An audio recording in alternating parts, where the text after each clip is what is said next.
Alright, welcome guys to my first Calculus 2 lesson. Before we start, I want to mention a few things. One of them is, you may have already seen this topic in your Calc 1, especially if it was a 4-credit course.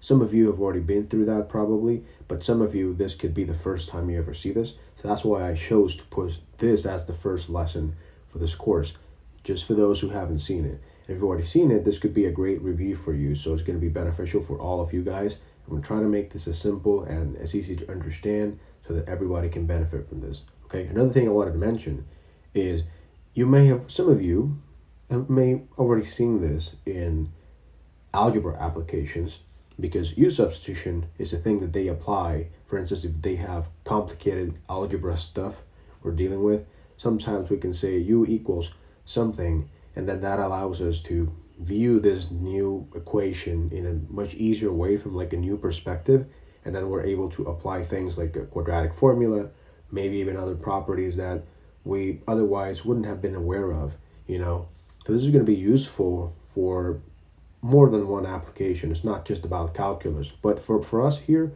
we're going to concentrate on integrals, using U substitution for integrals. Now, before we start with our first exercise, I've got 2 exercises for this video, and there's going to be more exercises for a part 2 that's coming up. I want to show you where we're at currently, so you get a better understanding of why U sub and where we're heading. All right, so we started with Calculus 1, which is mostly focused on the concept of derivatives. So you guys started with limits, and then there was a special kind of limits, which we defined as a derivative. And from that, we could spot some patterns, and one of them, perhaps the most useful and commonly used one, is the power rule, which is this.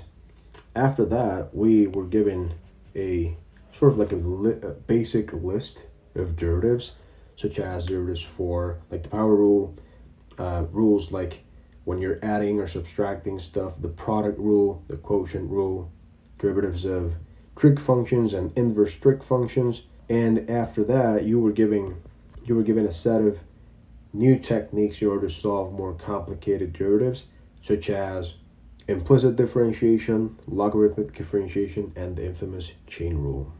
So after that road, then you were introduced to the concept of integration, which can be viewed in 2 ways. One of them is that integrals are just the opposite of derivatives. There's a power rule equivalent for integrals actually. When we have x to the n, you probably already know that we can just apply the opposite of what we have over here, which is going to look like this. And that's how you anti-differentiate a function, okay? Now after that, you were probably given, again, another basic list or table of integrals. It's also important to note that this list, the derivatives list, is also useful for basic integration. For instance, if I have that the derivative of sine x is cosine x, then naturally, since I know that integrals are just the opposite of derivatives, I know the integral of cosine x is going to be sine of x.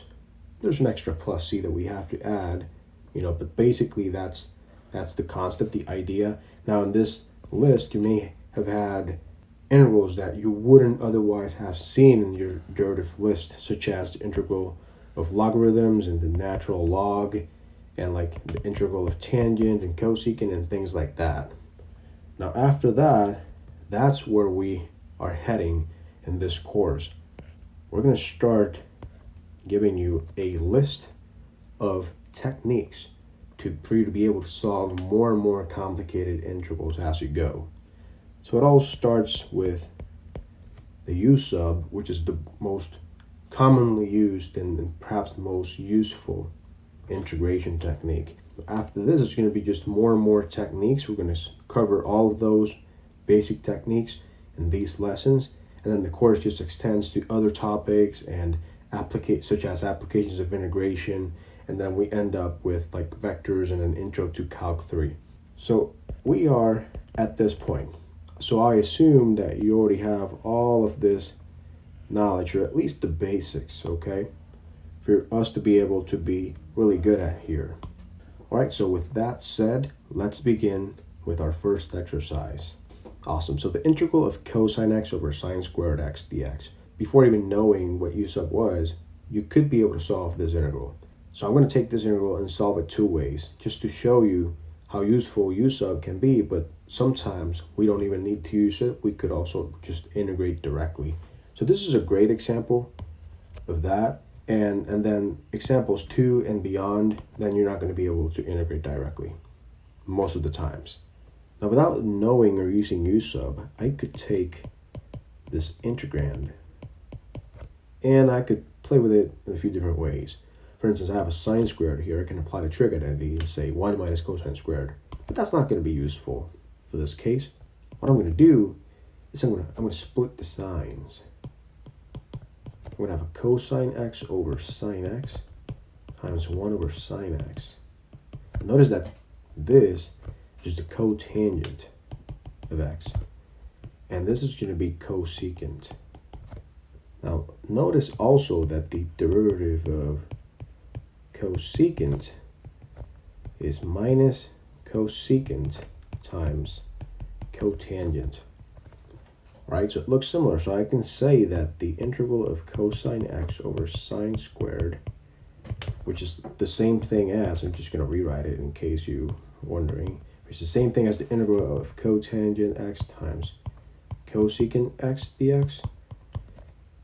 It's literally just minus cosecant x plus c. I just took the sign and flipped it to the other side. And yeah, just applying some trig and just knowing that the derivatives and integrals are just opposite operations for one another, just like adding and subtracting or exponentials and logs.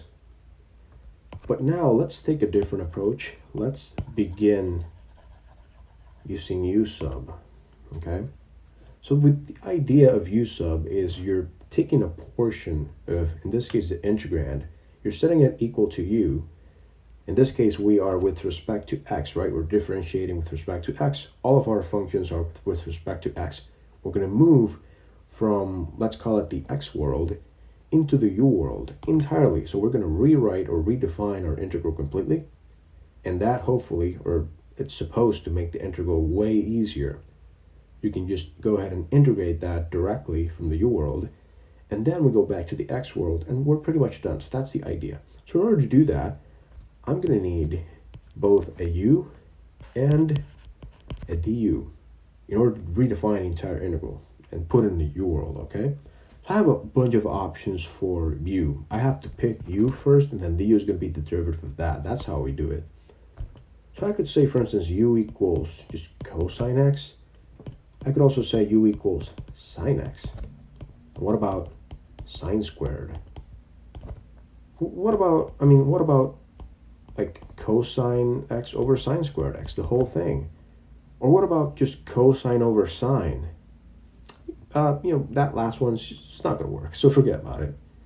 But the way you pick this is that you have to imagine in your head or do it manually at first. Pick a u and then a du and see if making the substitution is easy. If it's hard, it's probably not worth it. It's most likely not worth it. Let's begin with this one. So if I say u equals cosine x, I need a du. So derivative of cosine, and this is implicit differentiation, okay? So 1 times u, derivative of that is just du, 1 times du. That's going to be minus sine x dx, and I have to put a dx because this is implicit. Another way of looking at this is dx of u, and then you differentiate the other side, so minus sine x, and you take this dx and you put it to the other side, so that everything that's related to x is on one side and everything that's related to u is on the other side, okay? So there's two ways you can look at it. Implicit differentiation, or just putting the dx with the x and just leaving the du with the u, okay? Now, once I pick this, I have to look at my integral and say, is this useful? So in this case, this would be u, but then du is just, it doesn't quite fit what I have over here, right? So I'm not gonna go for this option. That's a no-no. What about u equals sine x? Do that another color. If I pick that, du is gonna be cosine x dx, right? So when I look at this integral, cosine x dx, here, that's a du. And then on the bottom I have a sine squared, so I can just write u squared. Now this is actually useful. So we're going to use this one actually. But before we do that, let me go ahead and think of these other two options. So if I pick sine squared, you know the du is going to be something complicated. I'm going to need to use the power rule. So that's usually not a good option, okay? And for something like this, it's just even harder. So that's why these two options are a no-no. This one's easy. That was easy to do, right? It was very easy to find the substitution. So that's what we have to go for, okay? Always go for the easiest option. So anyway, u equals sine x, the du is going to be cosine x dx, meaning that my integral can be rewritten as the integral of, again, cosine x dx, that's du, and then I'm going to be left off with 1 over u squared. Now ask yourself, is the integral of 1 over u squared something you can integrate directly? Well, of course. That's just using the power rule. So when you do that, you can do it two ways. You can put the traditional way, we can put this on the top and then use the power rule, for integration. The way I do it is I have a trick to do this fast. It's 3 quick steps. The first one of them is to lower the exponent by 1. So I'm going to have u to the first power. The second step is to take that power, which is 1 in this case, and multiply it by the u. So it's like a 1 over here. And the third step is to always flip the sign. So since it's a plus, I'm going to put a minus. So we left off with minus 1 over u. That's just a quick way I use to integrate this specific form of functions. Now, it seems like we're done, but there's still one step missing. And the step is that we started in the x world. And as I said, we have to go back to the x world. We cannot stay in the u world. We have to give our answer always with respect to the original variable the problem was given. So all I have to do is say, I said that u was equal to sine, right? So all I have to do is just put the sign back over here. And we're done. And you can leave it like that. And you can also say minus 1 over sine is cosecant. And that's an even simpler form, so it's actually recommended. So we're done. That's cool, okay? So this is how powerful u sub can be. Let's try another example, the one here on the bottom. So for this one, if you have a lot of experience, you can actually solve it directly. You know that there's going to be a natural log involved. But the problem is this. From experience, I can tell you, you have to divide the result by 1/2. But let's not confuse ourselves. Let's apply let's do just the correct way of doing it instead of like shortcuts, okay? So I need to use u sub, right? It doesn't quite fit with the things I have in my basic integration list. Therefore, we need u sub. We need a u and a du. And again, I have a few options. I could say u equals 2x plus 3, right? I could say u equals 1. Right off the bat, this is not useful because the du is going to be 0. So never do that. Never set u equal to a constant. That's not worth it. Another option is to say u equals, 1 over 2x plus 3. But that seems complicated. So out of these 3 options, also there's many other ways. I could say u equals just 2x or u equal x. But from experience, I can tell you, like u equals 2x, this one is going to give you problems, so don't use it. But u equals 2x, it could be useful, but like, why don't you just pick the entire thing, just makes things easier. So that's what we're going to do. Right, so u equals 2x plus 3. That seems to be the easiest and most convenient option. When we do that, du is going to be 2 du. Right, so when we look at our integral, then this is going to be u. And over here I have a 1 times dx, and I'm sorry, this is not a du, this is a dx. we have 1 times dx over here, but there's a 2 times dx in my differentiation. So is this wrong? Well, no, I can just divide both sides by 2, right? So if I have du over 2, that's just 1 times dx, which perfectly matches what I have over here. Meaning that this is going to turn into the integral of 1 over u du, but then du is not just du, it's du over 2. And I'm going to take that 2 and I'm going to put it on the outside. So 1/2 times integral of 1 over u du. Okay? And the integral of 1 over u is just extremely easy. It's just 1/2 natural log absolute value of u. But we haven't finished the exercise yet. So I don't even put the plus c typically, because we need to go back to the x world. All I just need to do is to say, I said that u was 2x plus 3. So absolute value 2x plus 3. I'm not going to remove the absolute value bars because 2x can actually give you negative numbers. So we need to make sure we don't have any negative inputs into my natural log function. And we're pretty much done. So in the next video, I'm going to give you 2 more examples. I'll see you there.